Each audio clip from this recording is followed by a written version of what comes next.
And Pharaoh charged all his people, saying, Every son that is born ye shall cast into the river, and every daughter ye shall save alive. Exodus 1:22.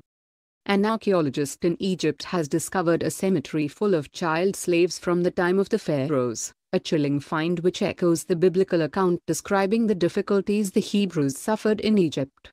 That finding, and several others, connect an famous pharaoh and his city to the biblical narrative describing the Hebrews' pre-Exodus experience in Egypt. Archaeologist Mary Shepperson uncovered something entirely unexpected at the archaeological dig at Amarna in Upper Egypt. After studying the cemetery at the southern end of the ancient ruined city with expected results, she moved to a separate burial site at the northern end.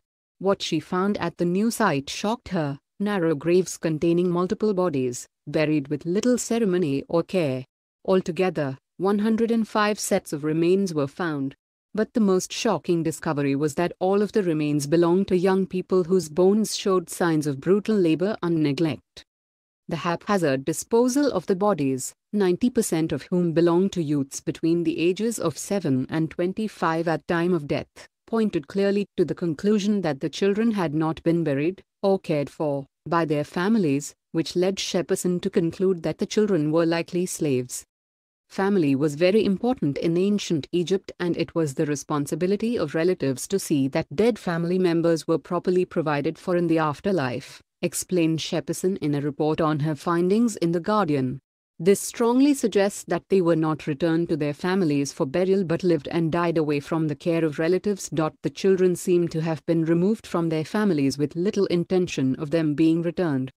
While no DNA evidence has determined their nationality, Professor Shepperson's hypothesis holds similarities to the biblical account of Pharaoh targeting the children of the Hebrews by tearing them away from their parents.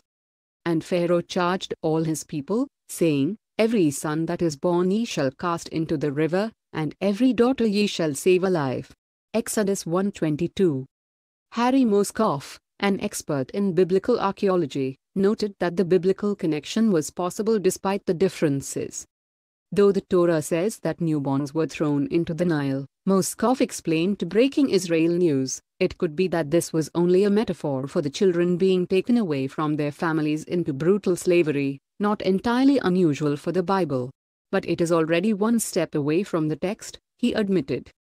Moskoff was intrigued by other points connecting Akhenaten, the pharaoh who built Amarna around 1350 BCE, to the Hebrews. The city was named after the Beni Amran, a tribe that was believed to have lived in the region. The name of the tribe is almost identical to that of Amram, Moses' father. Cuneiform tablets found in abundance at Amarna referred to a people called the Epiru or Hebiru. Some scholars believe this is a reference to fugitive slaves. The similarity to the word Ivri, Hebrew, is noteworthy, leading other scholars to speculate that among the Hepiru were the original Hebrews, of whom the later Israelites were only one branch. Findings like these have led many archaeologists to search for the historical basis of the Exodus, noted Moskoff. Shepperson's find hints at a connection between the Hebrews and Amarna, but a connection between Akhenaten and the Jews has been suggested by many scholars before this discovery. Akhenaten was known for his radical religious reform, replacing Egypt's pantheon of gods with a monotheistic worship of a single sun god with no form or image similar to the god of the Hebrews. Sigmund Freud, the founder of modern psychoanalysis, was convinced the connection between Akhenaten and the Hebrews was reflected in the Pharaoh's reform, suggesting in his controversial book Moses and Monotheism that Moses was a follower of Akhenaten and brought Egyptian monotheism to the Hebrews. Egyptologists reject this biblical connection with Akhenaten. Central Michigan University professor Charles F. Pfeiffer wrote in his 1963 book Tel El Amarna and the Bible that most archaeologists place the date of Moses at 1280 BCE, almost 100 years later than Akhenaten. However, there are many different theories about the exact timeline of the Hebrews in Egypt, as Moskoff argued, citing Tim Mahoney, whose research, described in his book and documentary, Patterns of Evidence, placed the Hebrews in Egypt several hundred years earlier, precisely when Akhenaten ruled. Let's make this go viral, share this on Facebook and Twitter and let us know what else you think. And don't forget to help support us by subscribing and joining us on Patreon by clicking on our Patreon link in the description box down below. Don't forget to check out our all-new website with much more content than on our YouTube channel. Let the world know your thoughts on this story. Breaking Israel News helped contribute to this report.